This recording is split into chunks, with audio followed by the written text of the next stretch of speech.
সারা জীবন এই মন তোমার প্রেমেতে চাই আরো যে পাগল হতে।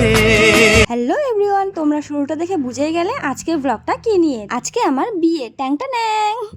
আসলে আজকে আমাদের কোর্ট ম্যারেজ হয়েছিল, তো সেখান থেকে সোজা চলে গেছিলাম আমরা ঘুরতে।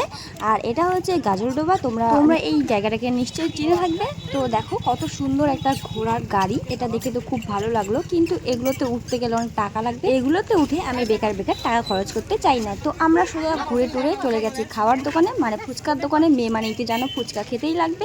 একটা দিদি খাবে আইসক্রিম আর আমরা খাবো হচ্ছে ফুচকা। কিছু বলবেন? আমি কিন্তু নতুন আত্মীয়, হ্যাঁ, তো আমি একটু পাপড়ি চাট খেতে চাচ্ছি, তো টেস্ট করে দেখি, তারপর আপনাদের বলছি কেমন আছে। আরেকজন নতুন আত্মীয়, এনারা দুজন একই ড্রেস করে এসেছে, তো আমার খুব জেলাসি হচ্ছে। এই হচ্ছে আমাদের বাড়ির নতুন আরেকজন অতিথি আর ছোট বউ, মেজো বাড়ির ছোট বউ। তো এনার জন্যই আমরা আজকে এখানে আসলাম, আর এখন আমরা ফুচকা খাচ্ছি। আপনার কিছু বক্তব্য? তোমার টাকা শেষ। ফুচকা বানাচ্ছেন? চাট বানাচ্ছে, চা। এটা কি আলু চলছেন? হ্যাঁ। বাহ বাহ, অসাধারণ। আমি বলছি দুই ফুচকা, পাপড়ি চাট। এই যে আপনারা যখনই গাজলডোবে আসবেন আমাদের কাকার দোকানে অবশ্যই খাবেন। আর এই যে আমাদের ছোট কি ব্যাপার, বাটি ধরে আছেন আপনি? ফুচকাটা সেই টেস্টি।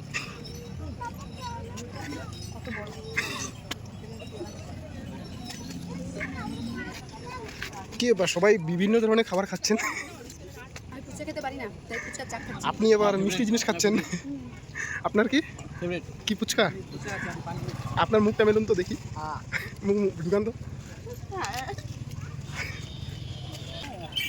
তোমাকে দিচ্ছেই না। আমি কিন্তু আজকে একদম বউয়ের মতো সেজেছি। তোমরা কিন্তু কমেন্ট করে জানাবে আমাকে কেমন লাগছে।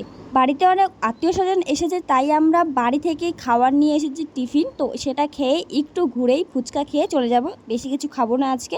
তো দেখো দিদি ভাইকে খাওয়াই দিচ্ছে, ব্যাপারটা খুব সুন্দর লাগলো। আগে কিন্তু গাজলডোবা এত সুন্দর ছিল না, এখন দিন দিন এত উন্নত হচ্ছে, এত লোকজন আসছে ঘুরতে এখান থেকে দূর দূর থেকে। খুবই ভালো একটা জায়গা হয়ে গেছে এখানে ঘোরার মতো।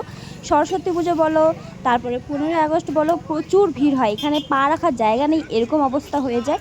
আর প্রচুর দোকান এসেছে, আগে একদম এগুলো কিচ্ছু ছিল না, অনেক কিছু দেখার মতো জিনিস হয়ে গেছে। তোমার আশাতে এই পথ যাওয়া যে আমার ভালো লাগে, এত আলো আর এত খুশি যে। আমরা ঘুরে বাড়ি চলে এসেছি, আর এসে এখন সন্ধ্যা হয়ে গেছে, খাওয়া দাওয়া শুরু হয়ে গেছে। এটা আমার বান্ধবী হয়। এই গাইস, তো আজকে আমার বিয়ে, তাই এখানে খাওয়া দাওয়া চলছে। একটু ছোট্ট মোট্ট বিয়ে হচ্ছে। এটা আমার বান্ধবী, এটা আমার দিদা, এটা আমার দিদি। সবাই মিলে খাচ্ছে, আর আমরা এখানে আমার বাচ্চা হলে ওদেরকে একটু খাওয়াই দিচ্ছি। লোকজন ফাঁকা হয়ে গেছিলো, তারপর সবাই মিলে গল্প করছিলাম। আর আমার জামাইবাবু, ছোট জামাইবাবু, এই মোবাইলটা নিয়ে কথা বলছিল। তো দেখে তো আমি অবাক হয়ে গেছি, এই প্রথমবার আমি এত ছোট মোবাইল দেখলাম। তো আজকের মতো এখানে ব্লগটা দেখা হচ্ছে অন্য কোনো দিন। Bye bye.